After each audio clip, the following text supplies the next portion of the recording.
আসসালামু আলাইকুম গাইস। তো আজকে আপনাদের দেখাবো সিলেট মাজারে যে জালালি কবুতরগুলো আছে, সেই জালালি কবুতরগুলো আপনাদেরকে দেখাবো আর ধারণা দেবো এগুলো কি রকমের এখানে আসছে।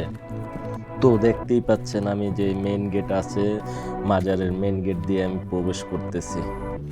মাজারের এই ভিতরের স্থানটা মূলত দেশ বিদেশ থেকে আসা মানুষগুলো এখানে রেস্ট নেয়, আর এখন সবাই ঘুমাচ্ছে যেহেতু রাত 3:30।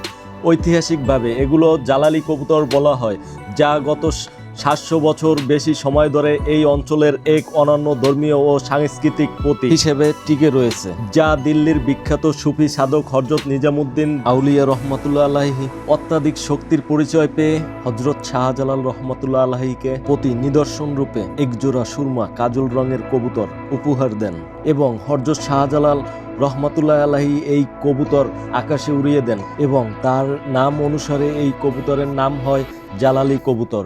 বর্তমানে এখানে হাজারো হাজারো কবুতর রয়েছে, যা আপনারা সিলেট আসলে দেখতে পারবেন। ভিডিওটি কেমন হয়েছে অবশ্যই কমেন্টে মতামত জানাবেন। আপনার কমেন্টে আপনার উৎসাহ, আপনার মতামতে আমার আরেকটা ভিডিও তৈরি করার উৎসাহ জাগবে।